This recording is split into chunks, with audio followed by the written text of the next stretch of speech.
Evangelho de Lucas, capítulo 20, versículos de 27 a 40. Aproximaram-se depois alguns saduceus, que negam a ressurreição, e fizeram-lhe a seguinte pergunta: Mestre, Moisés deixou-nos escrito: se morrer o irmão de algum, tendo mulher, e não deixar filhos, case-se com ela o seu irmão, para dar descendência ao seu irmão.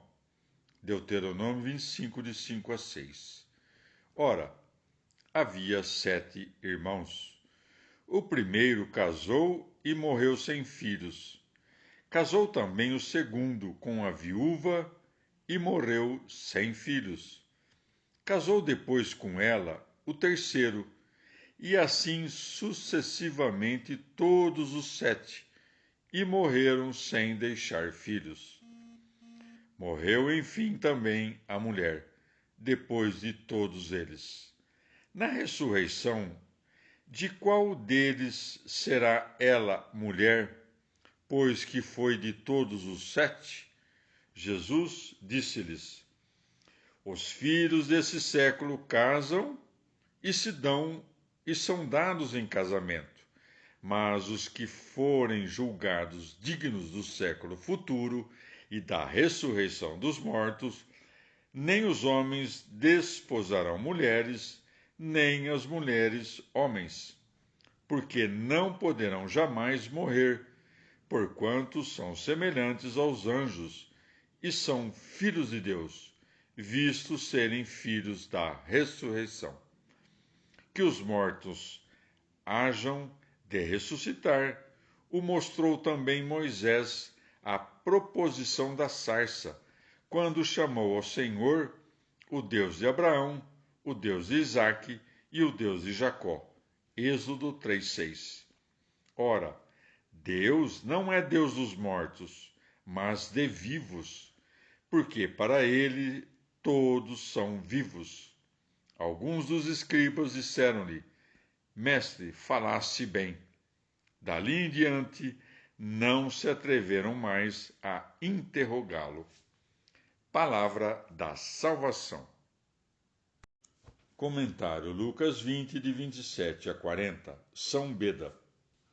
Havia entre os judeus 2 partidos principais: o dos fariseus, que reduziam a justiça à observância das tradições, o que lhes rendia o epíteto de separados, e o dos saduceus, cujo nome significa justos, mas que se atribuíam a si mesmos uma justiça de que não foram investidos. Tendo os primeiros se retirado, estes se aproximam de nosso Senhor para tentá-lo. Aproximaram-se depois alguns saduceus, que negam a ressurreição.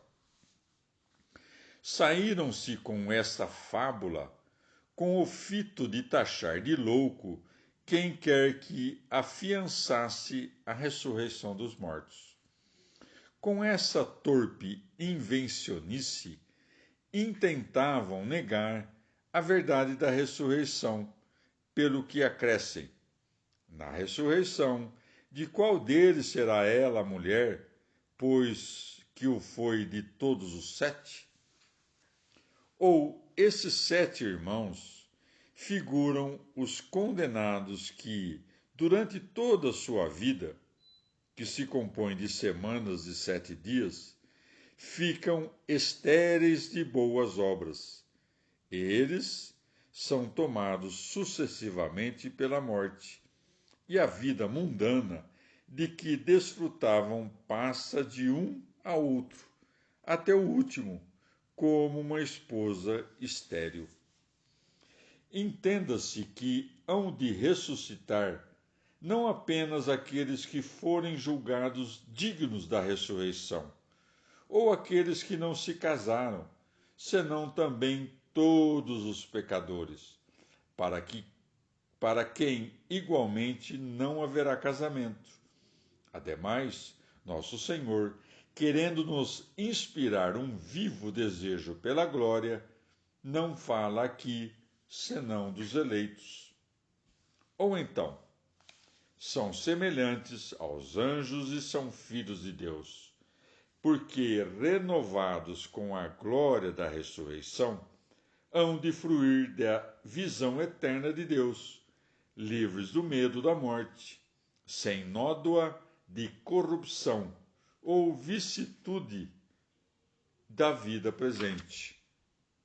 Ou então, nosso Senhor deseja estabelecer que as almas sobrevivem à separação do corpo, coisa que os saduceus negavam, e daí concluir pela ressurreição dos corpos, pois que participam das boas e más ações das almas. Há, de fato, uma vida verdadeira, que vivem os justos diante de Deus, mesmo após a morte do corpo. O Salvador assentou a verdade da ressurreição através dos testemunhos mais evidentes, tomado aos profetas. Os saduceus, porém, rejeitavam todos os livros dos profetas e não admitiam senão os 5 de Moisés. Derrotados na discussão, não mais o interrogaram. Daí em diante não se atreveram mais a interrogá-lo. Determinaram-se, porém, a prendê-lo e entregá-lo aos romanos. Daí se depreende que é possível ocultar o veneno da inveja, mas não fazê-lo desaparecer.